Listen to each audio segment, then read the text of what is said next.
Hi friends, good evening, Assalamu alaikum. Your friend and host Prof Zach at your service once again. آج ہم بات کریں گے immigration کے حوالے سے جو آئلٹس کا ٹیسٹ دینا ہوتا ہے اس کی. بہت سے ایسے دوست اور احباب وہ ہیں جو امیگریشن کر کے بیرون ملک جانا چاہتے ہیں. فار دیٹ پرپز آئلٹس کا ٹیسٹ دینا بہت لازم ہے. تو آج آپ کو پروف زیک کچھ ٹپس بتائیں گے جو بہت اہم ہیں اس ٹیسٹ کے حوالے سے. تو ہمارے ساتھ چلیں اور پریزنٹیشن کو واچ کریں. تو دوستو آج ہم بات کریں گے امیگریشن آئلٹس کی. آئلٹس جو ہے وہ مخفف ہے international English language testing system کا. آپ سب کے لیے یہ جاننا ضروری ہے کہ یہ محض ایک لینگویج اسیسمنٹ ہے آپ کی انگریزی لغت کی ایبلٹی کو ماپنے کے لیے. اس لیے اس سے انٹیمیڈیٹ یا گھبرانے کی ضرورت نہیں ہے. یہ صرف اور صرف ایک لغت کا ایویلیویشن ہے. اس ٹیسٹ میں 4 موڈیول ہیں اور وہ ہیں لسننگ یعنی کہ سننا، ریڈنگ یعنی کہ پڑھنا، رائٹنگ یعنی کہ لکھنا اور اسپیکنگ یعنی کہ بولنا. اور ہر موڈیول جو ہے اس کا انفرادی بینڈ جو ہے وہ 9 ہے.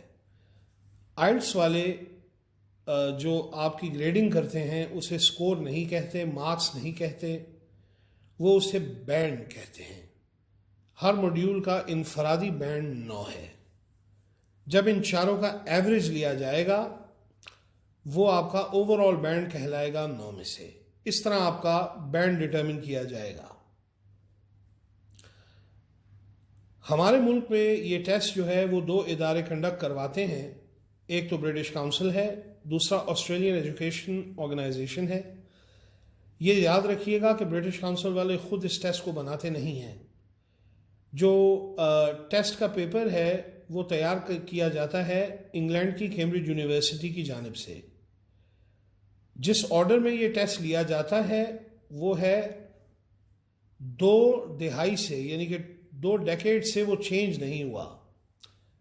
جتنے بھی امیگریشن اپلیکنٹس مجھے سن رہے ہیں آج جو بیرون ملک جانا چاہتے ہیں اور ووکیشنل ڈپلوما کرنے والے یا اسپاؤسل ویزا سیکرز جو ہیں وہ جنرل ٹریننگ ہی کا ٹیسٹ ہی دیتے ہیں آئلٹس کا. جس آرڈر میں یہ ٹیسٹ کنڈکٹ کیا جاتا ہے اس میں سب سے پہلے لسننگ کا ٹیسٹ ہوتا ہے، اس کے بعد ریڈنگ کا، پھر رائٹنگ کا اور پھر بالآخر اسپیکنگ کا ٹیسٹ کنڈکٹ کیا جاتا ہے. یہ یاد رہے کہ اسپیکنگ کا ٹیسٹ جو ہے اسے ایک علیحدہ دن پر کنڈکٹ اور ایویلیویٹ کیا جاتا ہے، لسننگ، ریڈنگ اور رائٹنگ سے علیحدہ. اسپیکنگ کے ٹیسٹ کا جو وقت اور دن ہے وہ تعین کرتے ہیں برٹش کاؤنسل والے اور وہ اس کا جو اوقات ہیں وہ کمیونیکیٹ کر دیتے ہیں ٹیکسٹ، فون یا ای میل کے ذریعے. رائٹنگ کے ٹیسٹ میں جو پہلا ٹاسک ہے اسے ہم لیٹر رائٹنگ کہتے ہیں یعنی کہ کتابت خطوط، اور جو دوسرا ٹاسک ہے مضمون ایسے رائٹنگ، اس کی جو ڈیفیکلٹی لیول ہے وہ باقی کا جو دوسرا ٹیسٹ ہوتا ہے ایکیڈیمک ٹریننگ ٹیسٹ اس سے تھوڑی سی ڈیفیکلٹی لیول مختلف ہے، ویری کرتی ہے، اس سے زیادہ آسان ہے. اور ریڈنگ کے ٹیسٹ میں 3 سیکشن ہیں، پیسیجز نہیں ہیں. 2 سیکشن ہیں، ایک پیسیج ہے لیکن کہلاتا وہ بھی سیکشن ہی ہے. اس کے علاوہ جنرل ٹریننگ آئلٹس ٹیسٹ میں اور ایکیڈیمک ٹریننگ آئلٹس ٹیسٹ میں کوئی فرق نہیں. لسننگ کے ٹیسٹ میں 4 سیکشن ہیں، ہر سیکشن کے 10 سوال ہیں. اس کا مطلب ہے کہ جو ٹوٹل سوال آپ نے اٹیمپٹ کرنے ہیں وہ 40 ہیں. لسننگ کے ٹیسٹ کا ٹوٹل دورانیہ 40 منٹ ہے. پہلے سیکشن میں آپ 2 اسپیکرز کو سنیں گے، دوسرے سیکشن میں 1 اسپیکر، تیسرے سیکشن میں آپ 2 یا 3 یا کبھی کبھار 4 اسپیکرز کو بھی سن سکتے ہیں. سیکشن 4 میں 1 اسپیکر کو دوبارہ سنا جائے گا. ہر انفرادی سیکشن کی آڈیو کلپ جو ہے اس کا دورانیہ 5 سے 6 منٹ ہوتا ہے لینتھ میں. آپ کو اپنے کویشچنز کو ریویو کرنے کے لیے شروع میں 1 منٹ دیا جائے گا اور ہر سیکشن کے آخر میں 1 منٹ دیا جائے گا اپنے آنسرز کو ریویو کرنے کے لیے. سب سے پہلے سیکشن میں جو سب سے پہلا کلپ آپ سنیں گے وہ ایک حل کیا ہوا اگزامپل ہوگا. ریڈنگ کا ٹیسٹ جو ہے جنرل ٹریننگ آئلٹس کا جو امیگریشن والے دیں گے وہ 1 گھنٹے کا ٹیسٹ ہوتا ہے. ٹوٹل سوال 40 ہوتے ہیں. اس میں 3 سیکشن ہوتے ہیں، سیکشن 1، 2 اور 3۔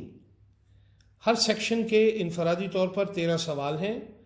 ان 3 سیکشنز میں سے ایک سیکشن کے 14 سوال ہوتے ہیں تاکہ 40 کا ٹوٹل پورا ہو جائے۔ آپ کے پاس 20 منٹ کا وقت ہوتا ہے ہر سیکشن کو حل کرنے کے لیے۔ جو سیکشن نمبر 3 ہے، تیسرا سیکشن ہے ٹیسٹ کا، وہ ایک فل لینتھ ریڈنگ پیسج ہے، کمپریہنشن، لیکن کہلاتا وہ بھی سیکشن ہی ہے۔ رائٹنگ کے ٹیسٹ کے اندر جو ٹاسک 1 ہے وہ لیٹر رائٹنگ ہے، اس کا ٹوٹل دورانیہ 20 منٹس ہے، 20 منٹ۔ ورڈ لمٹ یعنی کہ جو الفاظ کی پابندی ہے وہ 150 ورڈز ہے، 150 الفاظ کا لیٹر لکھنا ہے آپ نے۔ یہ یاد رہے کہ آئلٹس ایگزامینیشن کاؤنسل والے ہر آرٹیکل یعنی کہ کو بھی ورڈ ہی گنتے ہیں اور ہر از، ان، ٹو، آف، ایم وغیرہ کو پورا ورڈ ہی گنا جاتا ہے۔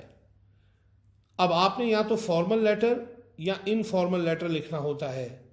لیٹر کے اندر یعنی کہ اپنے خط کے اندر جو آپ نے مضمون لکھنا ہے اس کی ڈائریکشنز آپ کو بلیٹڈ لسٹ میں دے دی جائیں گی۔ آپ نے ان انسٹرکشنز کو بڑی غور سے فالو کرنا ہوتا ہے، اور جو 150 ورڈز کی لمٹ ہے آپ نے اسے پورا فالو کرنا ہے۔ الفاظ کا اچھا استعمال کیجئے، جملے اچھے بنائیں تاکہ اپنے خیالات کا اظہار مشکل الفاظ کی بجائے سمپل لیکن ایفیکٹولی کر سکیں۔ جملوں کو مشکل انگریزی میں بنانے سے یا بڑے انگریزی کے الفاظ استعمال کرنے سے آپ کو ایکسٹرا پوائنٹس نہیں دیے جائیں گے، اس لیے اپنا ٹاسک آسان رکھیں۔ انفارمل لیٹر کی مثال ہوگی جیسے کہ آپ کے دوست و احباب، اور فارمل لیٹر کی اگزامپل ہوگی کسی ادارے کے ہیڈ، جیسے کہ کوئی بھی کمرشل انٹرپرائز ہو، مینیجر ہو، کارپوریٹ ہیڈ ہو وغیرہ وغیرہ۔ جو رائٹنگ کے ٹیسٹ کا دوسرا ٹاسک ہے یعنی کہ مضمون لکھنا، وہ ایکیڈیمک والے بھی مضمون ہی لکھتے ہیں اور جنرل والے بھی مضمون ہی لکھتے ہیں، لیکن ایکسکیوز می، جیسا کہ میں نے شروع میں کہا، ڈیفیکلٹی لیول میں جنرل ٹریننگ کا ایسے قدرے آسان ہوتا ہے۔ آپ کے پاس 40 منٹ کا وقت ہوتا ہے، 250 الفاظ کا مضمون لکھنے کے لیے۔ ایک ہی ٹاپک دیا جاتا ہے، چوائس ہوتی نہیں، اور جو ٹاپک دیا گیا ہے اسی پہ آپ نے مضمون جو ہے اسے خطابت کرنا ہے۔ بالآخر اب ہم بات کریں گے اسپیکنگ کے ٹیسٹ کی۔ اسپیکنگ کا ٹیسٹ فیس ٹو فیس یعنی کہ آمنے سامنے ایک انٹرویو ہوتا ہے ایگزامینر کے ساتھ۔ اس کا ٹوٹل دورانیہ 10 سے 14 منٹ کا ہوتا ہے۔ اسپیکنگ کے ٹیسٹ کے 3 حصے ہوتے ہیں۔ سب سے پہلے کچھ انٹرویو سوالات کیے جائیں گے آپ کے خیالات کے متعلق۔ اس کے بعد 2 منٹ کی ایک تقریر آپ کو کرنی ہوگی جس کا وہ ٹاپک، عنوان آپ کو دے دیں گے۔ اس تقریر کے بعد اسی تقریر کے موضوع کے حوالے سے کچھ ڈسکشن کویشچنز جو 4 ہو سکتے ہیں، 5 ہو سکتے ہیں، 6 ہو سکتے ہیں، آپ سے پوچھے جائیں گے، جن کے جواب آپ سے دریافت کیے جائیں گے، اور یہ آپ کا اسپیکنگ ٹیسٹ ہوتا ہے۔ تو دوستو، یہ امیگریشن آئلٹس کا ٹیسٹ تھا ان اے نٹ شیل، یعنی کہ جلد از جلد آج میں آپ کے لیے یہ پیغام لے کر آیا تھا۔ اس سے زیادہ اگر آپ جاننا چاہتے ہیں، میرے چینل کو لائک کیجئے، سبسکرائب کیجئے، شیئر کیجئے، اور نیچے دی گئی ڈیٹیلز جو آپ کو نظر آ رہی ہیں، میرا ای میل آئی ڈی اور میرا واٹس ایپ آئی ڈی، اس پر مجھ سے رابطہ کریں اور میرے ادارے یعنی ایزی کوچنگ اکیڈمی کے اسٹوڈنٹ بن جائیں، طالب علم بن جائیں، تو آپ کو اس ٹیسٹ سے جڑی تمام دیگر تفصیلات سیکھنے کو ملیں گی۔ اب اپنے دوست اور ہوسٹ پروف زیک کو اجازت دیجیے۔ Carry on with a beautiful Ramzan. I hope you stay safe. اپنا ڈھیر سارا خیال رکھیں، دعاؤں میں یاد رکھیں، اور اسی طرح ہمارے چینل کو سراہتے رہیں۔ آپ کی سراہت کا ہم تہہ دل سے شکر گزار ہیں۔